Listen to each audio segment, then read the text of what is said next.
Are you still the acting USAID administrator? Yes. Do you control hiring and firing at USAID? Yes. Well, I delegate the authority to an administrator, but obviously, yes. And you control hiring and firing at state? Again, we obviously rely on our bureaus that do. I mean, depends what that's a highly technical question. I don't hire the line officers in every embassy, but I mean, technically, you're ultimately in charge. Yes. Okay. Did you personally review all the programs terminated during the foreign assistance review and personally make termination decisions? Yes. Do you have the authority to direct any state or USAID staff to brief Congress? Yes. Can you have Mr. Lewin or you come back to Congress and talk about USAID in the context of the coming end of the federal fiscal year and SFOPs and appropriations? That's already planned to do that, not just him, but others, because we'll have to update you on that, on our organization, whatever OMB decides to do with money. So there's a host of things for us to all talk about. So I just want to illustrate, whenever I talk with you, I feel pretty encouraged, and then stuff doesn't happen. I wrote 8 unanswered letters, and I request to enter those into the record without objection. And my staff has sent 200 unanswered questions, 200 unanswered questions about this much paper. Consultation is not a courtesy. It is required by law, and we have now 200, and these are perfunctory. What are you up to? What does this mean? This is the kind of normal pace of operations. Radio silence. Other than you're very responsive, your department and USAID has not been very responsive. Foreign Affairs Reform and Restructuring Act, the Empowerment Control Act, the Anti-Deficiency Act, the Foreign Assistance Act, and the annual appropriations bills for state and foreign operations have been violated in multiple ways. On March 12th, you wrote, "We plan to engage Congress as required both by law and reality before we start drafting a plan to bring USAID over under state." That did not happen. As you know, we have a pledge. We owe the Global Fund $1.3 billion. I spoke with the head of the Global Fund in response to my repeated requests and multiple other people's repeated requests. You told me that those funds were going to be released. It has not happened.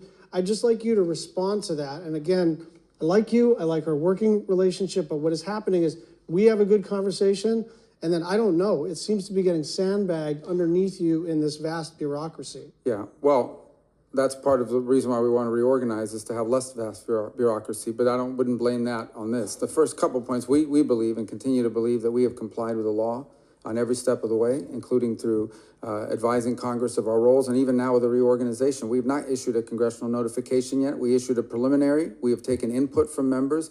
I actually personally signed a letter that I think should have been delivered to you. I was overseas. I don't know if it was Monday or Sunday or Saturday, but it was in response to your latest letter. Yeah. So I hope you did get that. And obviously we'll continue to engage with you on all of this as well. So the practical effect here, right? Because everyone can agree that, well, I don't know if everyone can agree, but it seems to me that most of us agree that there is virtue in reforming any big institution, and that aligning USAID's operations with the State Department and the president's and the secretary's foreign policy objectives is beneficial. The question is, can we do this lawfully and in a way that doesn't damage our international reputation? Mothers who have fled Boko Haram in Nigeria are watching their babies starve. Children in South Sudan are dying of cholera. Families are dying because they have been cut off from their HIV medications. There are about 103 deaths an hour. And so we can talk about the reorganization of the State Department, but this becomes quickly not an abstraction, not a normal public policy tug and pull, because the way that this has been done, set aside our disagreement about whether it's been done lawfully, it's been done in a just catastrophic fashion. And so on some level, that's water under the bridge. But what I want from you is a commitment to try to get an appropriations bill that is done on a bipartisan basis that reconstitutes the foreign aid enterprise. I think we can do fewer things. I think we can be more narrow in our focus. But you are pushing on an open door, and instead of pushing on that open door, you are lighting the room on fire. Maybe that was not your intent. And I think we have two objectives right now: minimize suffering and reputational damage that's one line of effort.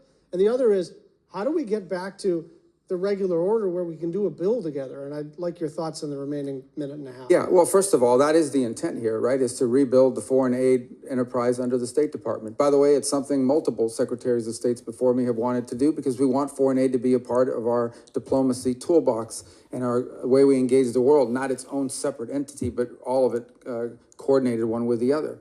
So that's our hope on the reorg, and that's what we're trying to endeavor towards. I also don't think it's fair, by the way, you highlighted a couple of points, like in South Sudan, there's distribution problems there. It's not just a program. PEPFAR is 85% operative right now.